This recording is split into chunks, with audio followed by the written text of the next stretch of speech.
Welcome to Pagan Coffee Talk. If you enjoy our content, please consider donating and following our socials. Now, here are your hosts, Lady Alba and Lord Knight. Okay, let's see. Well, Lord Knight, there used to be this lovely thing called church and state. Remember when that was a thing? Oh, yeah, I love that idea. The separation of church and state. I don't know why I just turned into Fran Drescher. What is happening? We got 2 states in the news right now. Yep. So, Louisiana started it. Yeah. Good job, Louisiana. They passed a bill to put the 10 Commandments in every single classroom Right. in the state, which is super fun because it still doesn't fix the fact that you're like 50th in the country for education. And like, yeah, they're at the bottom. I'm not even going to start about the American education system. I know.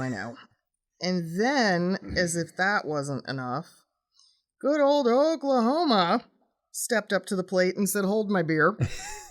And Oklahoma passed a bill that now requires schools to teach the Bible. Now, is it wrong of me to sit here and say this? Part of me is not worried about it because I know what the Satanic Church is going to do. Well, and that's the funny thing, right? So the Satanists are all on top of this, which I think, again, is funny. We've talked about this in past episodes, just in case you guys don't know. The Satanists we are talking about are the ones that operate out of Salem, Massachusetts. They are, yes, recognized as a legal religion. They're brilliant, but it's really a political movement. And what they're trying to fight for is equality and religious freedoms and, you know, basically this idea of stop telling us what we can and can't do with our bodies, our rights, or, you know, everything. Right. And so big L libertarian. Oh, people. Yeah, absolutely. And the thing that they have really been promoting and pushing is this idea of equality with religion in regard to schools. And so they have this phenomenal little pamphlet, tiny little book about the laws in question. Mm-hmm. And basically, it's pretty straightforward. They operate from the position of if you are going to force a particular religion onto children, then you have to be fair about it. Right. And you have to represent other religions. So here you go. Here's a guide on Satanism. Introduce it into your curriculum. Congratulations. Right. And everyone loses their ever-living shit. Because most people don't understand how laws and rules are set up. Not a clue. Not a clue. And laws are set up, if one can do it, we all can do it. If one can't do it, none of us can do it. Funny. That sounds a little bit like how a temple operates. Funny? Huh. Looky. Go figure. Yeah. Now, here's my question. Do you think this is more of a reaction from the extreme things that we've seen in the country in the past couple of years? I think it is. Yes, I think it is very plainly. There is a group of extreme conservatives who, with a lot of these recent changes, obviously what's happening with politicals and our presidential candidates and all of that, who have just gone, we can do this now. We can reclaim the Puritan origins of our country. And it's gross. Well, what I find funny is that these people do not seem to understand. The same thing happens in reverse that happened on the left, where you have a group of people that all come together because they have certain beliefs together. But as those beliefs get more and more specific, more and more people drop off because they don't completely agree on that. Either way, it's just, instead of just letting these things lie, right, and going, you know what I do in the privacy of my own home is my business in regard to my family and my children, they feel this incessant need to impose these things on other people. Why? Well, let me ask you this, okay? Well, I know me and you do not agree with the 10 Commandments in their entirety, right? I mean, I mostly agree with them, but I get what you're saying. Sure. I mostly agree with them. Would something else be better? Because, again, as a country, we used to have certain morals or ethics in line with one another. Because it seems like to me, instead of the 10 Commandments, would it not make better sense to do the Bill of Rights. Yeah. I mean, because technically those are based on Right. the Ten Commandments, but made more neutral. I mean, there's that. There's the Constitution. Sure. I mean, there's any number of ways that this could be Better done. Yeah. Yeah. And it's just bizarre. Look, I remember when I was a teenager, I was such an asshole. I was already leaning, Right. pagan. And so, when we were doing law and court systems, like, right, we were learning about judicial crap and, and one of the whole things was we would do like mock trials and, you had to swear on the Bible. And I would go, no, I don't. Nope. And it was a huge to do because I was like, I'm not putting my hand on that book and swearing anything because I don't believe in its contents. So to do so, I would already be perjuring myself. I'd be lying. And what did the school system say? It was a thing, but ultimately, yes, the history teacher that, ran that was like, she's not wrong. So it basically becomes, okay, do you simply swear to take an oath? Yes. But, a Bible was an unnecessary component. But now, I mean, these ideas, so, the superintendent of schools in Oklahoma, it's really funny because if you go to YouTube, you can find it, went on a rant about how the Satanists will not be taught in our school. This is not going to happen. This is not going to happen. And he goes off and the Satanic Temple responded. I told you about this by taking one of the clips from Schoolhouse Rock that's, 30 plus years old, that was literally the laws of the Constitution and said, here, let us educate you, superintendent of schools. It's so funny to me. But what's not funny is, there's no balance and there's no equality to this. So if they're going to start doing this, what about the Muslim kids? What about the Jewish kids? What about the pagan kids? All the other, the Buddhists, the Taoists, where is the other religious representation going to come from? It is a ridiculous idea that still we feel we have to shove this 2,000-year-old book down everybody's throat. Yeah, onto people. I do not understand it. And this concept of, I don't know, this Christian idealism that basically wants to wipe every other faith off the map. It's out of control. Well, I mean, it's not just Christianity that wants to do the same thing either. I mean, that's true. I guess in other countries you see the other side of that coin. I mean, as far as I know, Muslims want to do the same thing. Yeah, you're right. I mean, for their prophecy to come true, that's what has to happen. Yeah. The whole world has to become Muslim. But it's so, I mean, I don't know. Every time I feel like we've evolved, this happens. It's like 2 steps back. Yeah. It really does always kind of make me wonder, right? If we showed up at the local school district and, went, here you go. Nobody's going to be like, oh yeah, we'll introduce this immediately. No. So I mean, but again, I don't know too many pagans that would actually do that. I mean, I would, but only in political response. Right. But this brings me to, the crusading, proselytizing. I do not still understand why so many Christians believe it is their literal mission to convert other people. It's mandated in the religion itself. But how did that become a thing? I mean, I get it. Early on, right? That was how you convert. That was how you got numbers. That was how you grew. You went out and ministered to. But to continue that practice, I don't get it. Now, let me ask you. Now, we've been talking about this. Now, in the schools. Yeah. Okay. Now, what about the clubs? Mm-hmm. If a school, random school, a bunch of kids got together, hey, we want to have a Christian club. And that's another part of this debate. Absolutely. I have no problem with that. Now, again, with that said, if a group of kids get together and go, hey, we want to have a pagan club. Well, and there it is. The Satanists actually have an after-school program that you can adopt. Right. And that I would be in favor of. To me, that is no interest. That is no different than any other extracurricular interest. Because then you have to volunteer to go into it.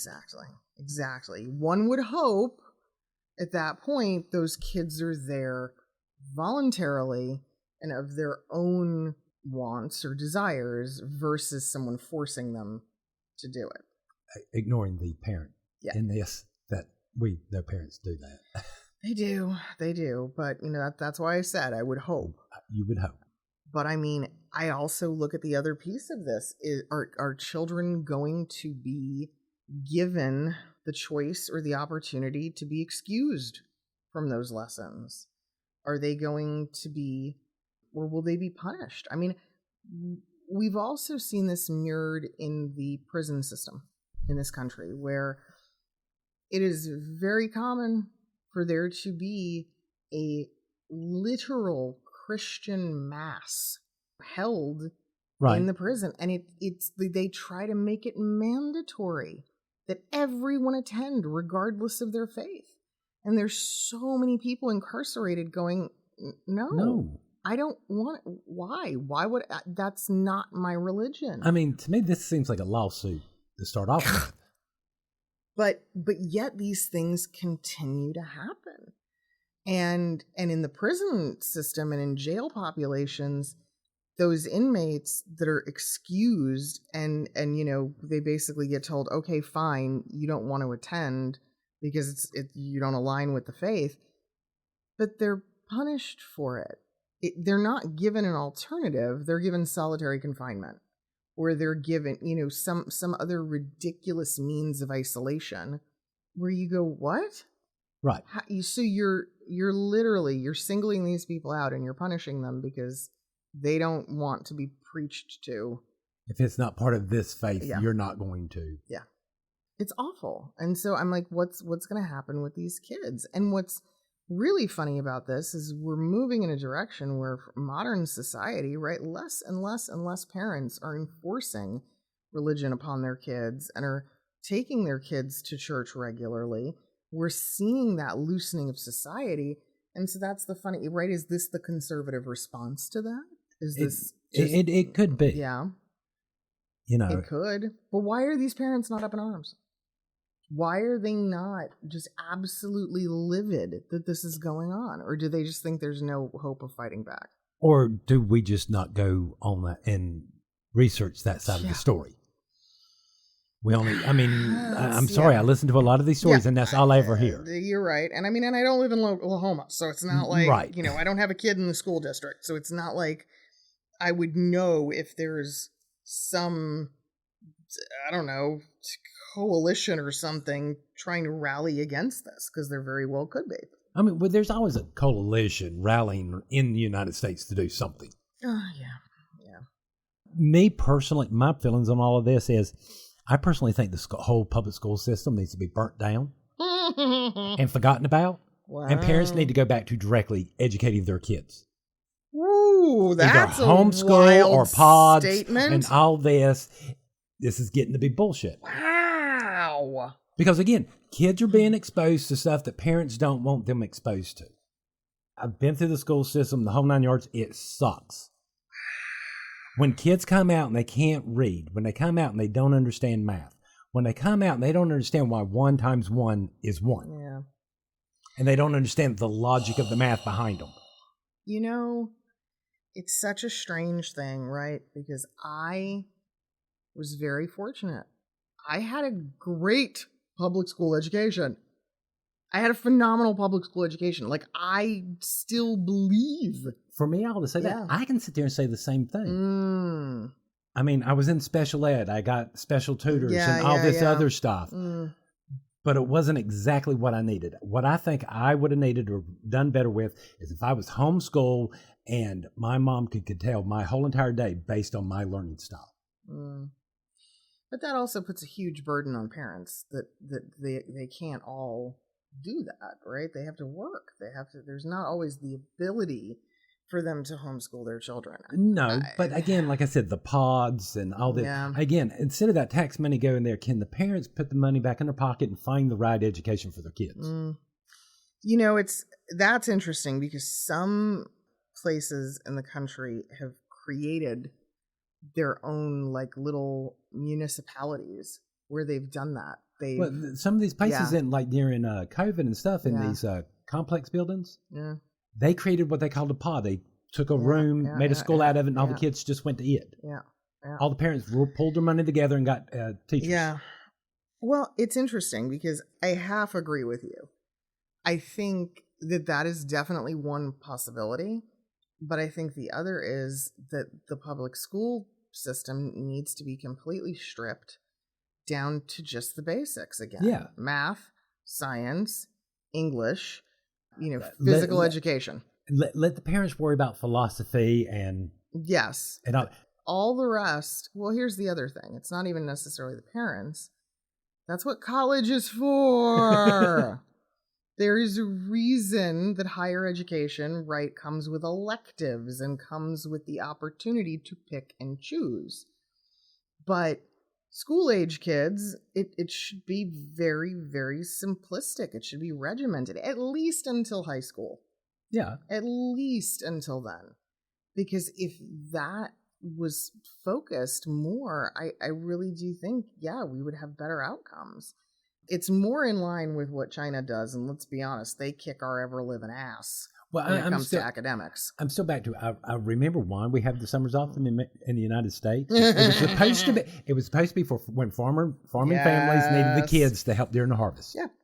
We don't do that anymore. Why in the world are we not? Why are our kids not going to school? That's interesting. Even back into my generation. Yes, there are. So my stepkids were actually raised in a district that went to year-round schooling. Yeah. Because they saw absolutely no reason for it.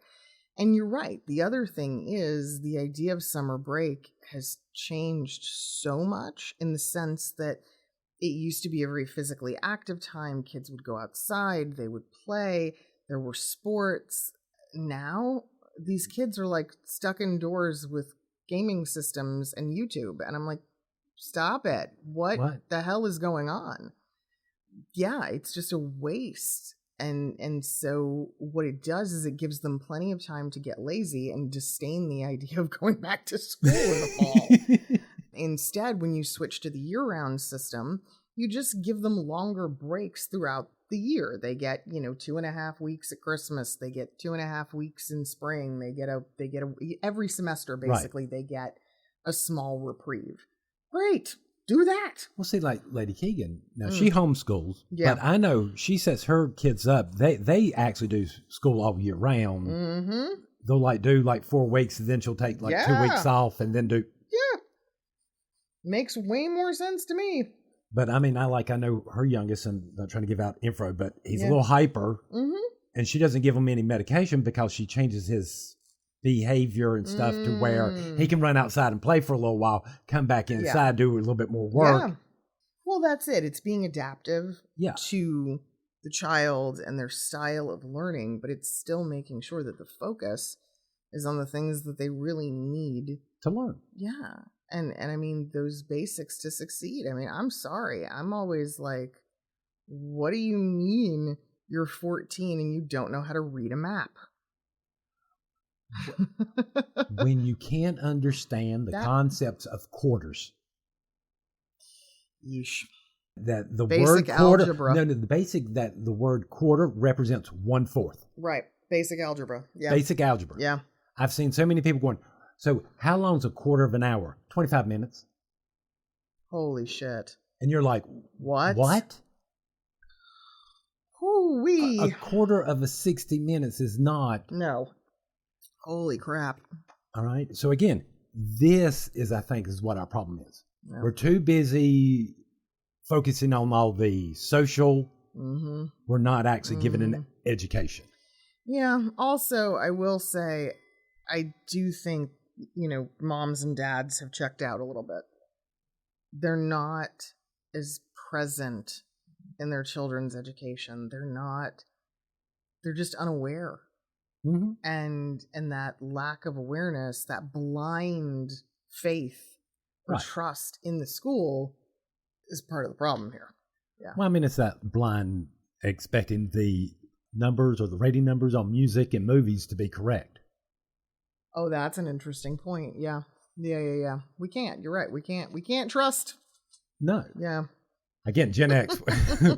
Authority, no. Trust no one. Trust no one. Man, I'm all hopped up. I need more coffee, but I think it's got to be decaf. Oh, Lord. I know. We're doomed. I admit defeat. Thanks for listening. Join us next week for another episode. Pagan Coffee Talk is brought to you by Life Temple and Seminary. Please visit us at lifetempleseminary.org for more information, as well as links to our social media: Facebook, Discord, Twitter, YouTube, and Reddit. We travel down this trodden path, a maze of stone and mire. Just hold my hand as we pass by a sea of blazing pyres. And so it is the end of our days, so walk with me till morning breaks. And so it is the end of our days, so walk with me till morning.